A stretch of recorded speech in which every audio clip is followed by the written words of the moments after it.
Comment avoir le déclic pour s'en sortir? C'est ce qu'on va voir dans cette vidéo. C'est vraiment une question qu'on me pose extrêmement souvent sur Instagram lorsque je fais des FAQ. Du coup, j'avais vraiment envie d'en parler en vidéo parce que je trouve que c'est un sujet qui est important. Et déjà, ce qui me saute aux yeux, c'est qu'en fait, souvent les personnes attendent d'avoir le déclic.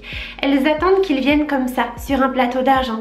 Elles attendent qu'il vienne de l'extérieur. Et souvent, elles attendent ça comme quelque chose qui va arriver. Elles attendent le bon moment. Elles se disent, bon bah voilà, le déclic, je l'ai pas encore trouvé, mais ça va venir. Et en fait, quand on se dit ça, on sait déjà qu'il y a un truc qui va pas dans notre vie et on attend quelque chose d'extérieur pour nous dire, ça y est, c'est maintenant, t'as ton déclic, tu peux te lancer, il faut changer. Alors qu'en réalité, ça se passe pas comme ça. Et ce comportement, je peux pas le blâmer parce que moi aussi je l'ai eu.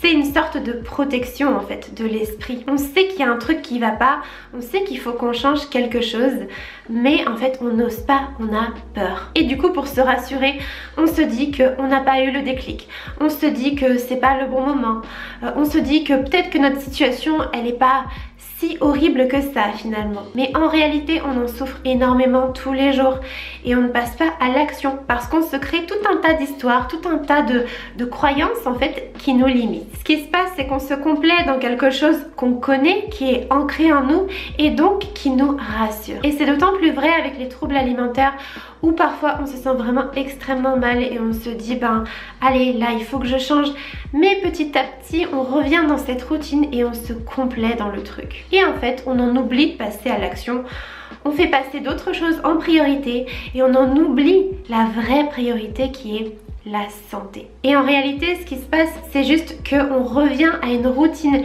qui est très ancrée en fait et qui rassure le cerveau parce que le cerveau il adore les habitudes. À l'inverse il déteste le changement parce que ça demande de l'énergie, ça demande un effort et puis ben ça fait peur. Donc le cerveau lui il va tout faire en fait pour te laisser dans ton quotidien, il va tout faire pour que tu ne changes pas. Et au niveau des TCA ça se traduit par cette petite voix, tu sais cette petite voix qui te dit mais en fait c'est pas si mal, mais si tu vas continuer comme ça, oh mais il faut faire attention, mais attention tu vas grossir. Voilà, elle te dit tout plein de trucs qui, tu le sais pertinemment, te font du mal et tu continues de l'écouter. Donc en fait j'ai envie de dire, il faut arrêter d'attendre d'avoir le déclic. Il faut arrêter de se demander comment est-ce que je peux avoir le déclic, où est-ce que je peux le trouver.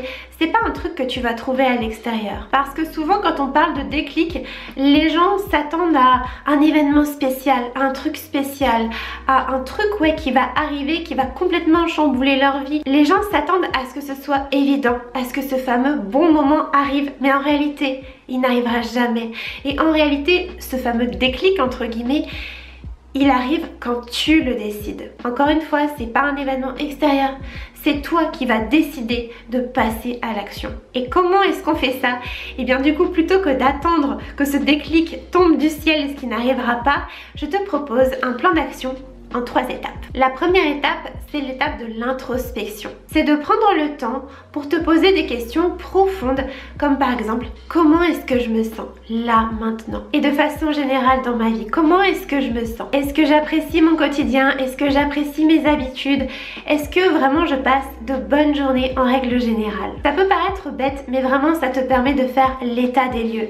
Et c'est hyper important parce que si aujourd'hui tu ne passes pas à l'action, si aujourd'hui tu attends ce fameux déclic, c'est parce que tu ne te poses pas ces questions-là. Ensuite, la deuxième étape, c'est la visualisation ou la projection. Ça consiste en quoi? Ça consiste à te demander si la vie que tu mènes aujourd'hui, eh bien tu aimerais la mener dans 2 ans, dans 3 ans, dans 10 ans. Est-ce que tu serais heureux? Est-ce que tu serais satisfait? Est-ce que tu vis la vie que tu as envie d'avoir? Est-ce que tu es la personne que tu as envie d'incarner? Est-ce que si tu continues comme ce que tu fais aujourd'hui, tu auras la vie que tu désires? Est-ce que ça va vraiment, voilà, t'amener du bien-être sur le long terme? À titre personnel, et comme c'est une question qu'on me pose beaucoup sur Instagram, moi j'ai fait ça en fait. J'ai introspecté, je me suis demandé mais est-ce que là, ben, ça me fait du bien ce que je vis? Et je me suis dit, ben non, non, ça me fait pas du tout du bien. Ensuite, je me suis projetée. Je me suis dit, mais j'ai des rêves moi, j'ai des ambitions, j'ai des choses que je veux faire dans ma vie. Est-ce que là, si je continue comme ça, Est-ce que je pourrais atteindre ces rêves? Est-ce que je pourrais réaliser mes projets? Et ensuite, la troisième étape, c'est de s'engager. Et vraiment, le pouvoir de l'engagement, c'est un truc hyper puissant. Moi, je le vois en coaching, vraiment, c'est transformateur. Parce que forcément, quand tu t'engages juste avec toi-même, c'est très facile de ne pas aller jusqu'au bout et de te recomplaire dans tes schémas destructeurs. À l'inverse, quand tu t'engages auprès de quelqu'un, quand tu achètes quelque chose, tu investis en toi. Tu ne dépenses pas de l'argent, parce que dépenser, c'est un peu connoté négativement, mais tu investis en toi en fait. C'est pas une dépense qui sort et qui ne va rien t'apporter, c'est un investissement pour ta santé. C'est vraiment ce que je dis toujours en appel de début de coaching, c'est qu'en fait un coaching, certes, c'est un investissement, c'est un coût, mais c'est quelque chose de transformateur et en fait ça va t'apporter beaucoup plus que cette dépense en termes d'énergie, en termes d'argent sur le long terme. Dit autrement, tu vas y gagner en fait sur le long terme. Donc là sur le coup ça te paraît être beaucoup d'argent, beaucoup d'efforts, mais en réalité tu verras que sur le long terme, tu te rendras compte que c'est bénéfique et que au contraire si tu devais le refaire, tu le referais et je te parle par expérience. Donc comment est-ce que tu fais ça pour t'engager? Comme je le disais, tu peux acheter des livres, des programmes en ligne, tu peux t'engager dans une psychothérapie, aller voir une diététicienne, prendre un coach. Tu peux aussi déjà commencer par écrire à tes parents ou à tes proches pour les informer, leur dire voilà ce qui se passe et puis leur dire aujourd'hui j'ai décidé que ça y est, j'allais faire ça. Et rien que de le dire aux autres, ça va te mettre en mouvement, ça va te donner ce déclic en fait, cette énergie qu'il te manque aujourd'hui pour passer à l'action. À titre personnel, j'ai fait un peu de tout. J'ai commencé par des contenus gratuits, donc sur Instagram, sur YouTube. Après, j'ai acheté des livres, j'ai acheté des formations en ligne et enfin, j'ai fini par prendre un coach.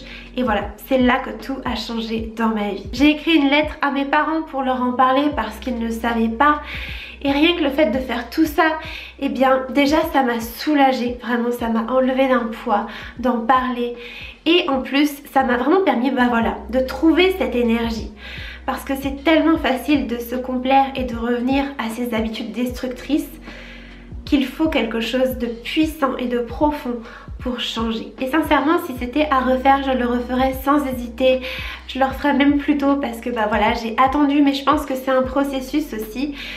Au départ, on a des petites bribes d'informations et ensuite on se rend compte que c'est pas suffisant. Et dans ces cas-là, ne pas hésiter à demander de l'aide auprès de quelqu'un avec qui vous vous sentez à l'aise, auprès de quelqu'un qui peut réellement vous aider. Et personnellement, c'est en passant par ces 3 phases que j'ai eu en fait cette énergie. Donc je parle pas de déclic, je parle de cette énergie pour changer en fait. Parce qu'au fond, je pense que tu l'as si tu es dans la même situation que moi à l'époque. Tu as envie de changer, tu as ce désir profond, tu te rends bien compte que ça va pas, mais tu n'y arrives pas. Et vraiment, je t'assure que si tu suis ces 3 étapes, il y a énormément de choses qui vont changer dans ta vie. J'en profite pour te dire que si tu veux aller plus loin avec moi, sache que c'est possible et je serai ravie de t'accompagner. Je propose des programmes en ligne que tu peux suivre de ton côté de façon autonome, mais aussi du coaching où là je suis là pour t'accompagner, je suis là pour te guider, pour te rassurer, pour te booster. Ça va dépendre des moments, mais je serai là pour te guider, pour te donner toutes les clés. Si tout ça t'intéresse, n'hésite pas à aller voir les liens dans la barre d'informations et à me contacter si tu as des questions. Et pour finir cette vidéo, j'ai vraiment envie de te dire que en réalité, la motivation, les déclics, tout ça, je pense que ça n'existe pas vraiment, ça va, ça vient. Mais c'est un peu comme un soufflet, ça finit par retomber et en fait, on ne fait rien. Et en réalité, ce qui amène à cette motivation, ce qui amène à ce déclic que tu recherches tant, c'est l'action. C'est déjà en t'engageant. Vraiment, je pense que l'engagement c'est l'étape la plus importante. C'est l'étape qui véritablement va tout changer, qui va te transformer. Cette étape va te faire peur aussi, mais sache que c'est normal. Et si tu as peur, c'est bon signe. C'est qu'elle se cache quelque chose de plus beau derrière. Et tu sais, c'est pas en évitant tes peurs qu'elles vont disparaître. Au contraire, plus tu les évites et plus elles vont prendre une place démesurée dans ta vie, plus ça va devenir insupportable. Donc sache que c'est normal d'avoir peur. Moi aussi j'ai eu peur, mais il faut accueillir cette peur. Je préfère dire accueillir plutôt que affronter, mais il faut l'accueillir et te dire que c'est une étape, que c'est une expérience, que ça va t'apporter des leçons de vie, que tu vas sortir de ta zone de confort et que tu vas te transformer pour le meilleur, comme une petite chenille qui passe par l'étape de la chrysalide et qui devient un beau papillon. Vraiment, moi j'ai vécu ça comme ça, ma guérison. Et c'est tout ce que je te souhaite. J'espère de tout cœur que cette vidéo aura pu t'aider. N'hésite pas à me laisser un petit commentaire pour soutenir la chaîne, à t'abonner et moi je te dis à très vite. Et surtout n'oublie pas de savourer la vie.